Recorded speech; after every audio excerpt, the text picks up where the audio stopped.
আউযু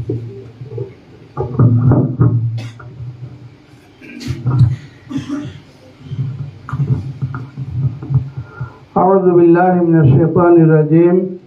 বিসমিল্লাহির রহমানির রহিম।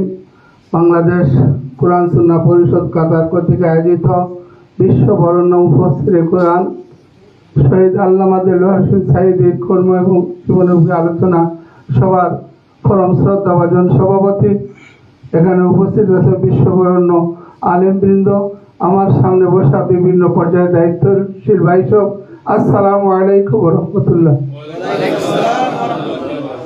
আমি দুইটি কথা সাঈদী সাহেবের স্মৃতি দিয়ে আমার কথা শুরু করছি। সিলেট সফরে আসার সময় আমরা কয়েকজন ভাই সাঈদী সাহেবকে ঢাকা থেকে নিয়ে আসার জন্য ওনার সফর সঙ্গী ছিলাম। আমাদেরকে দেখা মাত্রই সাঈদী সাহেব বলেছেন, আপনারা কি সিলেটের মেহমান? দাঁড়িয়ে আমাদের সাথে কথা বলেছে। এমন নেতা, এমন আদর্শ পাওয়া খুবই কঠিন। আল্লামা দেলোয়ার হোসেন সাঈদী হুজুর পড়ালেখায় সফর করেছেন। আমি তখন ছাত্র ছিলাম। আমাদের একজন দায়িত্বশীল বলেছিলেন একজন মাদ্রাসার ছাত্রকে সাঈদী সাহেবের খেদমত করার জন্য। সাঈদী সাহেব অত্যন্ত বলিষ্ঠ কণ্ঠে বলেছিলেন, আপনাকে কে দায়িত্বশীল করেছে? আমার খেদমত ওরা করবে। এই ধরনের একজন আল্লামা দেলোয়ার হোসেন সাঈদীকে আমরা পেয়েছি। আল্লামা দেলোয়ার হোসেন সাঈদী আমার মতো হাজারো লক্ষ কোটি বিপদগামী যুবককে আলোর পথে, ইসলামের পথে নিয়ে আমরা শুধুমাত্র দোয়া করি আল্লাহ তাআলা যেন তাকে জান্নাতে মেহমান হিসেবে কবুল করেন। সবাই বলেন আমিন। আমি কাতারে সফরে এসেছি 31 তারিখ। আমি আমার পড়ালেখা প্রবাসীদের বিভিন্ন প্রোগ্রাম করেছি, বিভিন্ন ভাইদের সাথে আমার মত বিনিময় হয়েছে এবং আমিও ইসলামী আন্দোলনের বিভিন্ন ভাইদের সাথে কথা হয়েছে। আমি বাংলাদেশে পড়ালেখা উপজেলার দায়িত্ব পালন করে যাচ্ছি। আমি কোরআন সুন্নাহ পরিষদের দায়িত্বশীল এবং কর্মী ভাইদের কাছে 3টি শিক্ষা অর্জন করে নিয়ে যাচ্ছি।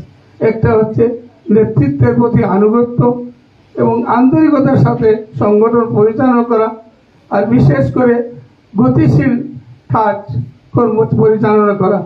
আমরা ইনশাআল্লাহ আপনাদের এই কোরআন সুন্নাহ পরিষদের কাজের যে বৈশিষ্ট্য, সেই বৈশিষ্ট্যকে অবলম্বন করে এই শিক্ষাকে কাজে লাগিয়ে আমরা আমাদের বাংলাদেশের মাধ্যমে আমাদের সংগঠন পরিচালনার জন্য সর্বাত্মক চেষ্টা চালিয়ে যাব।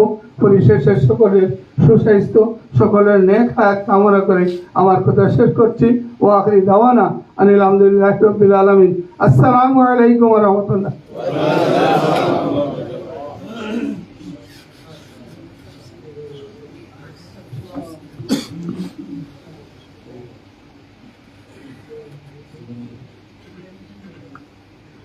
আলহামদুলিল্লাহ, আমরা দেশ থেকে আগত আমাদের মেহমান সাবেক উপজেলার ভাইস চেয়ারম্যান জনাব এমাদুল ইসলাম সাহেবের কাছ থেকে আমরা বক্তব্য শুনছিলাম।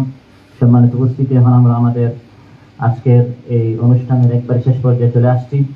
আজকে আমাদের সাথে সংযুক্ত হওয়ার কথা ছিল বিশ্ববরেণ্য ইসলামী চিন্তাবিদ, বিশিষ্ট আলিম দ্বীন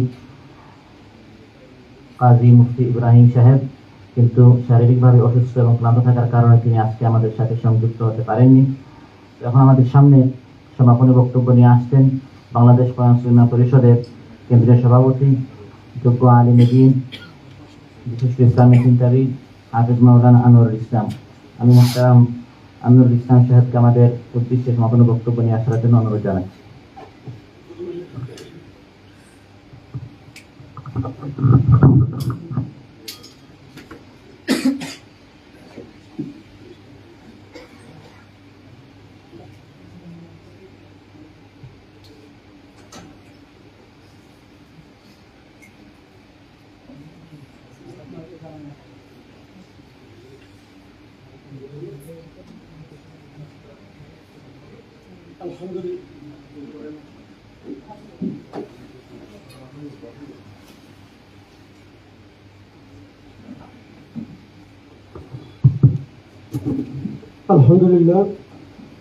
الحمد لله الذي هدانا لهذا وما كنا لنهتدي لولا أن هدانا الله. الحمد لله حمدا كما ينبغي لجلال وجهك وعظيم سلطانك. أشهد أن لا إله إلا الله وحده لا شريك له، وأشهد أن سيدنا وحبيبنا ومولانا محمد সাল্লাল্লাহু আলা আলিহি ওয়া আসহাবিহি আজমাইন والتابعين لهم بإحسان إلى يوم الدين أما بعد সম্মানিত আজকের এই আল্লামা সাইদি রাহিমাহুল্লাহ আলোচনা সভা তথা স্মরণ সভায় উপস্থিত উলামায়ে কেরাম এবং আমার সামনে উপস্থিতি সুধীবৃন্দ এবং অনলাইনে যারা সংযুক্ত আছেন সকল ভাই এবং সকল বন্ধুদের প্রতি আজকের এই সালাম, আসসালামু আলাইকুম ওয়া রাহমাতুল্লাহি ওয়া বারাকাতুহু। আমরা আলহামদুলিল্লাহ বেশ কয়েকজন আলেম আমাদের সাথে সংযুক্ত হয়েছেন। বিশেষ করে আব্দুল্লাহ আল আমিন ভাইকে পাইছি আমরা, তারপর আর দুইজন আমরা পেলাম, যা এটা বোনাস স্বরূপ আলহামদুলিল্লাহ। তো আমরা আসলে মাহফুজ সাহেবের সাথে আলোচনা তিনি করলেন, কাজী ইব্রাহিম সাহেব আলোচনা করার কথা ছিল, হঠাৎ করে যে উনি মাঝে মধ্যে অসুস্থ হয়ে পড়েন, সম্ভবত জানি না কী কারণে সংযোগ নাই। আমরা ইনশাল্লাহ অন্য সময় আলোচনা শুনবো ইনশাআল্লাহ। আর রাত্রও হয়ে গেছে, এই জন্য আর যুক্ত হয়ে গেলেও আমরা সময় অনেক বেশি দিতে পারতাম না, ইনশাল্লাহ ভবিষ্যতে আমরা দেবো ইনশাআল্লাহ। সম্মানিত উপস্থিতি, আমরা এতক্ষণ অনেক আলোচনা শুনলাম আল্লামা সাইদি সংক্রান্ত বিষয়ে। আমি কথা বলবো না, তবে সভাপতি হিসেবে যে একটা পয়েন্ট বলি আমি সমাপ্তির দিকে দেবো, সেটা হচ্ছে এই আল্লাহ সুবহানাহু ওয়া তাআলা আমাদের সমাজে বলে না ক্ষণগণ্য, এবং সেই ক্ষণগণ্য হিসাবেই অনেকে বাংলাদেশ আল্লাহ সুবহানাহু ওয়া তাআলা দিয়েছিলেন।